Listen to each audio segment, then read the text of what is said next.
Après le domaine de la foi, traité par la science de la dogmatique et par la théologie, on passe au domaine de la pratique.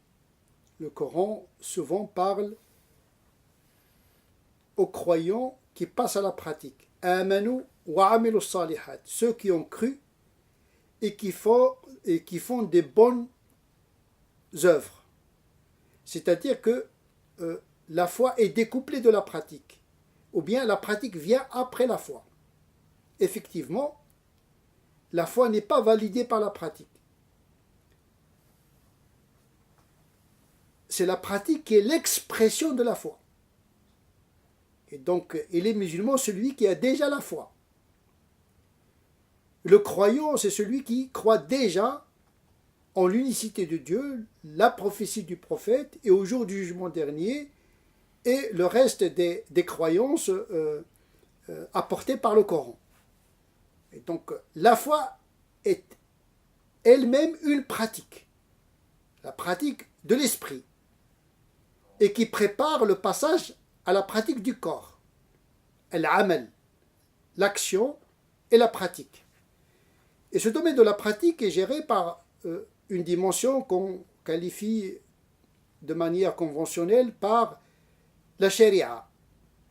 La sharia qui veut dire étymologiquement parlant la voie ou bien la source accessible, mais son sens usuel, c'est le domaine des lois, qui codifie pour le comportement individuel collectif, comportement cultuel ou relationnel, c'est-à-dire l'éthique et le droit.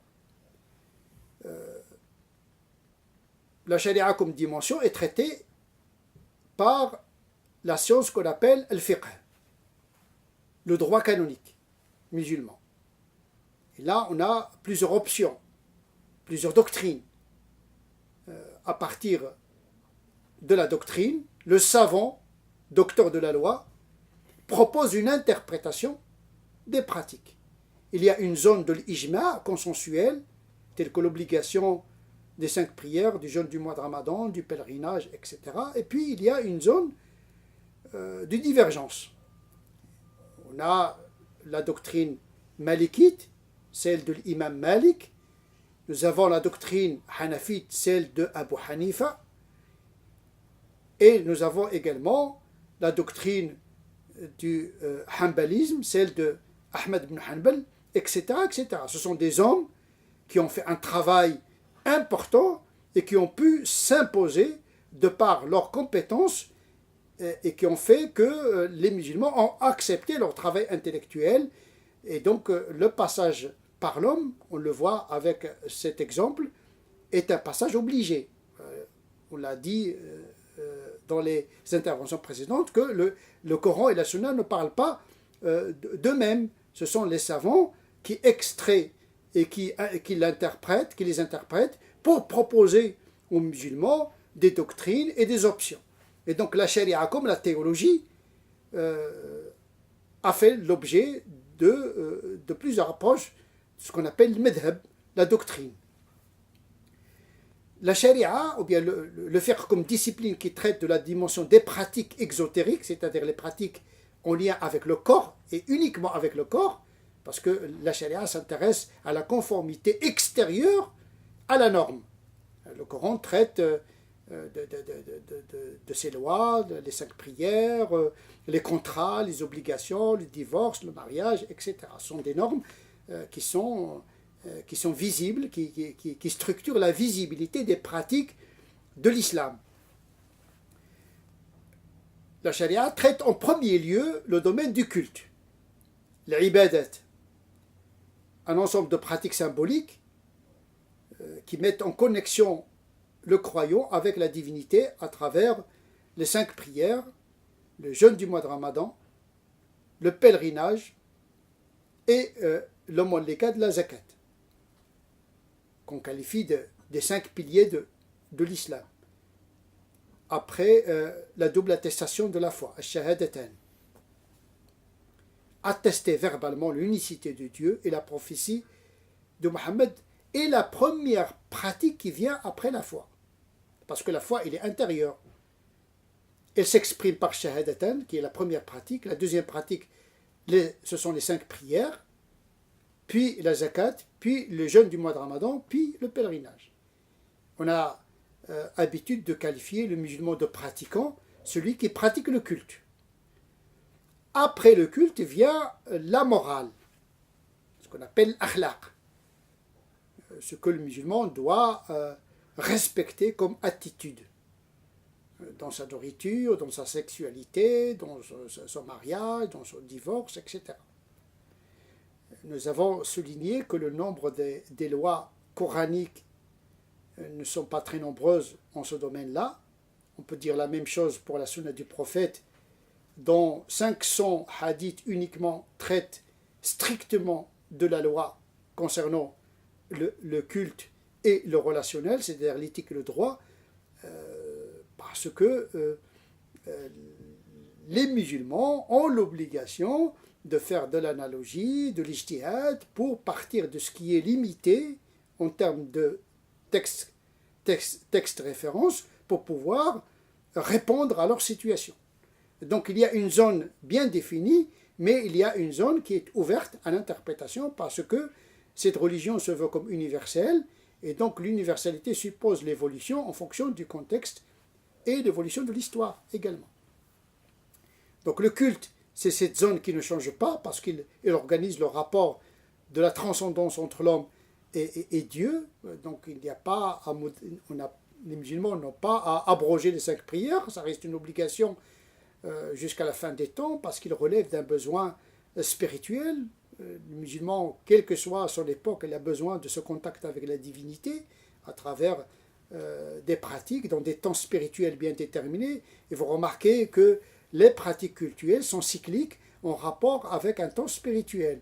Et donc la prière dans des moments bien particuliers, le jeûne, il se répète annuellement, le pèlerinage une fois dans la vie, la zakat une fois chaque année si on a les moyens, etc.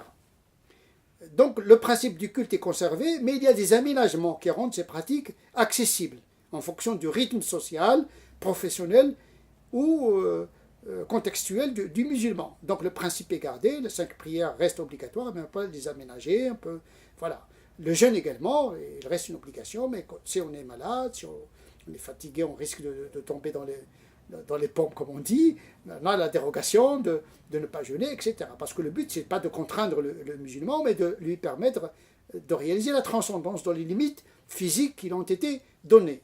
Donc ça c'est un principe très important. On conserve toujours le principe, mais on le négocie en fonction des situations collectives, historiques, contextuelles et même individuelles.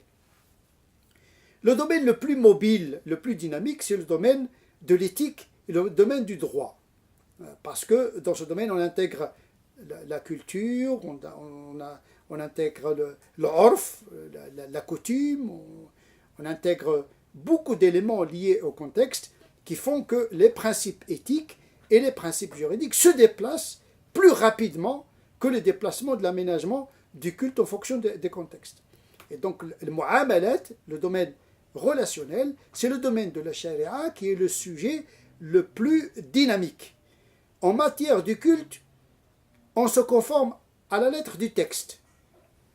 Par contre, dans le domaine du relationnel, on doit toujours chercher la raison de la loi.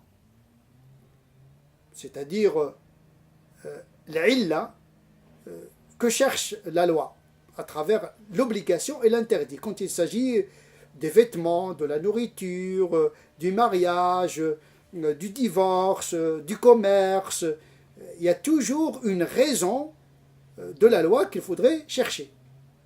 Il y a également les finalités de la loi. La loi est faite pour l'homme. C'est très important de souligner ce fait. Ce n'est pas l'homme qui est créé pour la loi. Mais Dieu nous a donné une loi pour qu'elle soit à notre service. Donc, nous devons toujours interpréter la loi pour qu'elle réalise ce que les savants de l'islam appellent la maslaha. C'est-à-dire qu'il faut interpréter toujours la loi dans le sens de l'avantage de l'être humain. Et comme dit Jésus, le Shabbat est fait pour l'homme et non pas l'homme qui est fait pour le Shabbat. C'est-à-dire que la pratique doit être au service de l'être humain et pas le contraire. Parce qu'il y a une générosité de la part de Dieu qui nous donne des enseignements qui doivent réaliser notre intérêt, pas uniquement dans le delà, mais déjà ici et maintenant. Il n'y a pas d'antinomie entre le bonheur dans le delà et le bonheur ici maintenant. Dieu ne met pas le croyant dans une tension permanente entre la béatitude dans le delà et le confort dans l'ici-bas. Toute interprétation de la loi qui va dans le sens de créer une aliénation, une difficulté, une contrainte gratuite, d'être une difficulté absurde, eh bien, c'est presque une insulte à l'égard de Dieu parce que Dieu n'ordonne pas l'absurde. Dieu hakim, il est sage, il est savant, donc ce qu'il nous met comme loi est dans le sens de réaliser notre bonheur dans ce bas monde et dans l'au-delà. C'est dans cette logique qu'il faudrait toujours interpréter les lois de la charia.